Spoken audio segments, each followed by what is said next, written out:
Hello friends, you are watching physics concept by Pooja. आज हम class +2 का चैप्टर 1 डिस्कस कर रहे हैं, जो कि है इलेक्ट्रिक चार्जेस एंड फील्ड। आज हम करेंगे numerical 1.5 according to NCERT book solved example. ये एग्जांपल क्या कहता है? देखो, यहाँ पर हमें एग्जांपल की जो है स्टेटमेंट दी हुई है। इसमें कह रहा है कि एक चार्ज मेटालिक स्फीयर ए है जो कि सस्पेंडेड बाय नायलॉन थ्रेड। जो हमारा एक मेटालिक स्फीयर हमें दे दिया, यहाँ पर हम फिगर ड्रॉ कर लेते हैं। ये हमारा जो है वो ये नाइलॉन थ्रेड हो गया, और इससे हमने स्फीयर ए जो कि मेटालिक है, मेटल का बना हुआ है, उसको सस्पेंड किया हुआ है, मतलब लटकाया हुआ है। ठीक है। फिर क्या कह रहा है? Another charge metallic sphere be held by insulating handle is को बोट क्लोज टू ए। अब कह रहा है कि एक अनदर मेटालिक स्फीयर हमारे पास बी है, और उसको जो है वो एक इंसुलेटिंग हैंडल से पकड़ा हुआ है। ये हम मान लेते हैं, ये जो है वो हमारा इंसुलेटिंग हैंडल है। ठीक है। ये क्या है? इंसुलेटिंग हैंडल है, इससे पकड़ा हुआ है, और ये जो है हमारे पास मेटालिक स्फीयर बी है, और इसको जो है वो ए के पास लाया जा रहा है। ठीक है। बी को जो है बोट क्लोज टू ए के पास इसको लाया जा रहा है, और डिस्टेंस जो है इनके सेंटर्स के बीच हमें कितना गिवन है? यहाँ से इसके सेंटर से और इस स्फीयर के सेंटर से हमें डिस्टेंस कितना गिवन है? 10 सेंटीमीटर। ठीक है। कितना डिस्टेंस गिवन है? 10 सेंटीमीटर। ये हमें यहाँ तक फर्स्ट कंडीशन दे दी है। इसके बाद हमें क्या बता रहा है कि resulting repulsion of A is noted. देखा गया कि ए जो स्फीयर है वो रिपल्शन क्या कर रहा है? उसमें रिपल्शन का फोर्स देखा गया। इसका मतलब रिपल्शन है, इसका मतलब जो चार्ज बी पर है वही क्या होगा? ए पर होगा। सिमिलर चार्ज है, तभी तो इनके बीच क्या हुई है?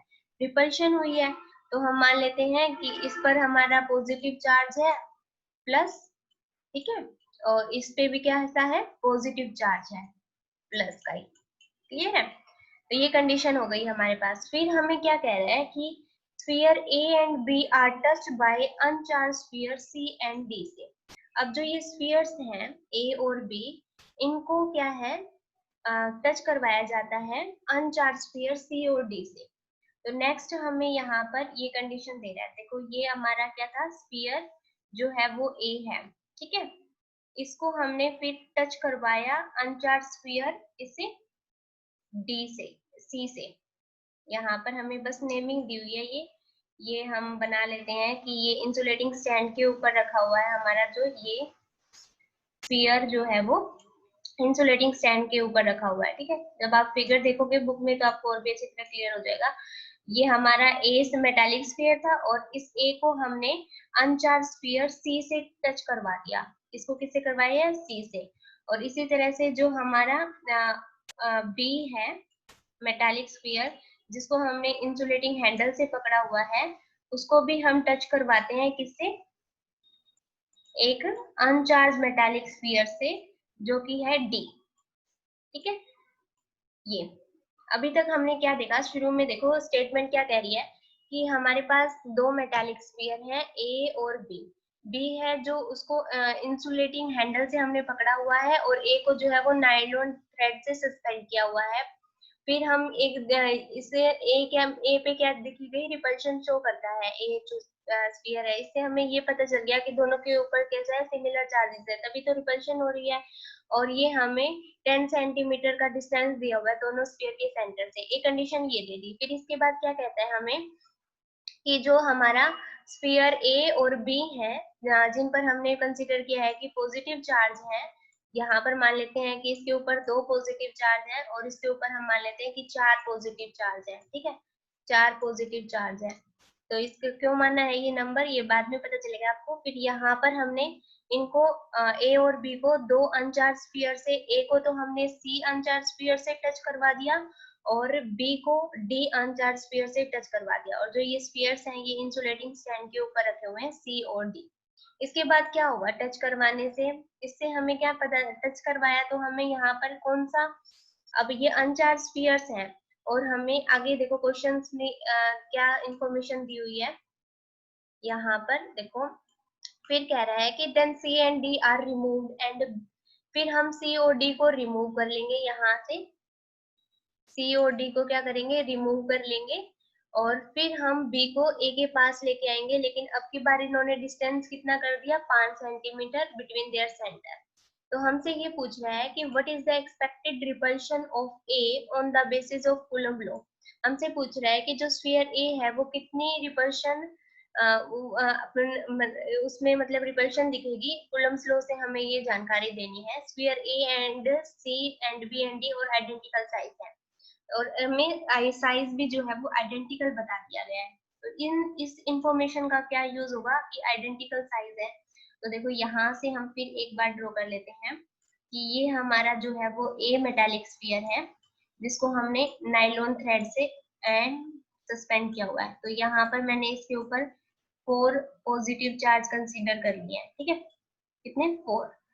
और यहाँ पे जो आपका बी है मेटालिक स्फीयर, इसको हमने नाइलॉन के एक नहीं नाइलॉन के नहीं सॉरी इंसुलेटिंग जो भी हैंडल है उससे पकड़ा हुआ है, और इस पर मैंने कंसीडर कर लिए हमारे 2 पॉजिटिव चार्ज हैं, ठीक है।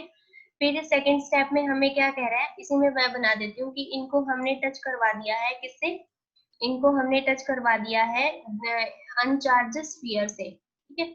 और ये अनचार्ज स्फीयर जो है वो इंसुलेटिंग स्टैंड के ऊपर रखे हुए, ये सी है, और इसी तरह से इसको भी हमने टच करवाया है अनचार्ज स्फीयर किससे, डी से, ठीक है। तो यहाँ पर क्या पता चलेगा हमें कि ये यहाँ पर जो अनचार्ज स्फीयर्स हैं ये चार्ज हो जाएंगे by the process of conduction. और कंडक्शन से मैंने एक बात और बताई थी आपको कंडक्शन पढ़ते वक्त कि जब भी दो मटेरियल दो स्फीयर्स है वो सेम मटेरियल के और उनका सेम शेप और साइज सेम होता है, तो जो आपका चार्ज डिस्ट्रीब्यूशन होता है वो क्या होता है, यूनिफॉर्म होता है। मीनिंग यहाँ पर 4 पॉजिटिव चार्ज हैं तो 2 इसको मिल जाएंगे, ठीक है, 2 किसको इस पर आ जाएंगे, यानी ये भी चार्ज हो गया जो आपका सी वाला अनचार्ज स्फीयर था। और यहाँ पर 2 है तो एक इस पर आ जाएगा, और यहाँ पर कितना रह जाएगा, एक ही रह जाएगा, यहाँ पर एक रह जाएगा, और यहाँ पर कितने रह जाएंगे, यहाँ पर आपके 2 रह जाएंगे। ए वाले पे कितने रह जाएंगे, यहाँ पर आपके, क्योंकि पहले इस पे 4 थे ना, 4 पॉजिटिव चार्ज हमने कंसीडर किया था, और तो 2 इस पर आ गए सी पर, और 2 ही इस पर रह गए ए पर, ठीक है। इसी तरह से यहाँ पर बी जो हमने मेटालिक स्फीयर लिया था इस पर 2 पॉजिटिव चार्ज है, तो एक इस पर रह गया और एक आ गया आपका डी पर। अब हमें क्या करना है कि सी डी को फिर अब रिमूव कर लिया, सी और डी को हम रिमूव करेंगे तो हमारे पास कौन सा रह जाएगा, ए रह जाएगा, ठीक है। यहाँ पर कितना रह गया हमारे पास, ए रह गया, और यहाँ पर कितना रह गया, बी, जो कि इंसुलेटिंग हैंडल पे था। तो यहाँ पर पॉजिटिव चार्ज कितने थे, 2, और इस पर पॉजिटिव चार्ज कितना था, 1 ही पॉजिटिव चार्ज था। और अब डिस्टेंस हमारे पास कितना रह गया, 5 सेंटीमीटर का, ठीक है। तो कूलम्ब लॉ से हम क्या करते हैं, हम एक जर्नल फॉर्मूला लिख लेते हैं, ना कि वैल्यू जो गिवन थी हमें वो नहीं लिखेंगे। तो फोर्स यहाँ पर कूलम्ब लॉ से देखो फोर्स किसके इक्वल होता है, 1/4 pi epsilon not. Epsilon not क्या है, परमिटिविटी है फ्री स्पेस के लिए। इस पर हम मान लेते हैं कि क्यू है, ए पर शुरू में जब 10 सेंटीमीटर का डिस्टेंस था तब चार्ज जो है वो क्यू है, और इस पर मान लेते हैं कितना है, बी पर क्यू डैश है, तो Q into Q dash upon में आर स्क्वायर। आर यहाँ पर क्या है, 10 सेंटीमीटर है, तो हम वैल्यू नहीं लेंगे, एक जर्नल बात कर लेते हैं, फॉर्मूले को जर्नल वे में लिख लिया कि भाई इस पे क्यू था और इस पे क्यू डैश है, और दोनों के बीच डिस्टेंस जो है वो आर स्क्वायर है, ठीक है।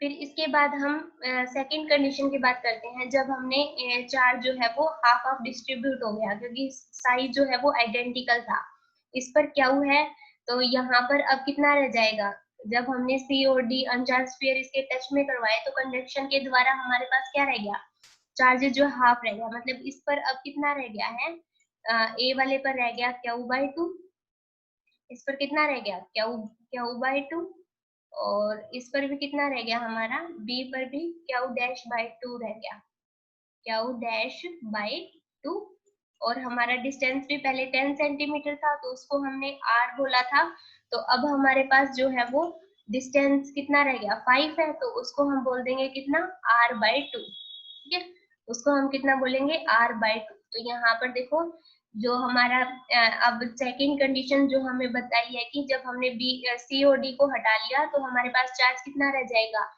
ए पर रह जाएगा Q/2 और बी पर कितना रह जाएगा Q'/2 अपॉन में 4πε0, तो यूं का यूं रहेगा। और यहाँ पर R/2 का स्क्वायर, ठीक है, कितना हो जाएगा R/2 का स्क्वायर। तो यहाँ से देखो ये कितना हो जाएगा, Q अपॉन में 4 है और ये R/2 का 4 है। अगर इसको आप सोल्व करोगे इस वाली इक्वेशन को, f डैश की जब आप वैल्यू निकालोगे तो यहाँ से कितनी आ जाएगी हमारे पास, ये आ जाएगी Q डैश अपॉन में 4 और यहाँ पर ये 4πε0, तो ये यू का यू रहेगा। ये 4 कहाँ से आएगी, 2 और 2 मल्टीप्लाई हो गया है और यहाँ पर ये इसको जब स्क्वायर ओपन करोगे तो ये कितना हो जाएगा R स्क्वायर अपॉन में 4, तो वो 4 क्या है ऊपर चला जाएगा, तो इस 4 से ये 4 कैंसिल हो जाएगा, तो आपके पास रिमेनिंग क्या रहेगा, यही रह जाएगा Q डैश 4πε0 अपॉन में R स्क्वायर। क्लियर है। और पीछे वाली फर्स्ट कंडीशन में भी जब डिस्टेंस 10 सेंटीमीटर था तब भी कितना रिपल्सिव फोर्स जो है वो कितना रिपल्सिव फोर्स दिखा रहा था हमें, इतना, ये वैल्यू इतनी ही आई थी, है ना। ये देखो आप जब पीछे फर्स्ट कंडीशन में जब आपने देखा था तो यही वैल्यू आई थी Q dash upon 4πε0 R square, और अभी भी ये आई है, तो हम दोनों को F लिख सकते हैं। इसका मतलब जो आपका स्फीयर ए है, मेटालिक स्फीयर ए, वो उतना ही रिपल्सिव फोर्स जो है वो एक्सपीरियंस कर रहा है जितना कि जब डिस्टेंस 10 सेंटीमीटर था और हमने डिस्टेंस को 5 सेंटीमीटर कर लिया, तो वो सेम फोर्स एक्सपीरियंस कर रहा है। इसका मतलब electrostatic force on A due to B remain unaltered, मतलब अनचेंज रहा, किसी प्रकार का कोई चेंज नहीं हुआ। ये तभी पॉसिबल हुआ है जब हमने जो स्फीयर्स लिए हैं वो सेम आइडेंटिकल साइज के लिए हैं और कंडक्शन के द्वारा जो चार्ज है वो इक्वली डिस्ट्रीब्यूट हुआ है, ठीक है, तो दोनों में हाफ हाफ चला गया है।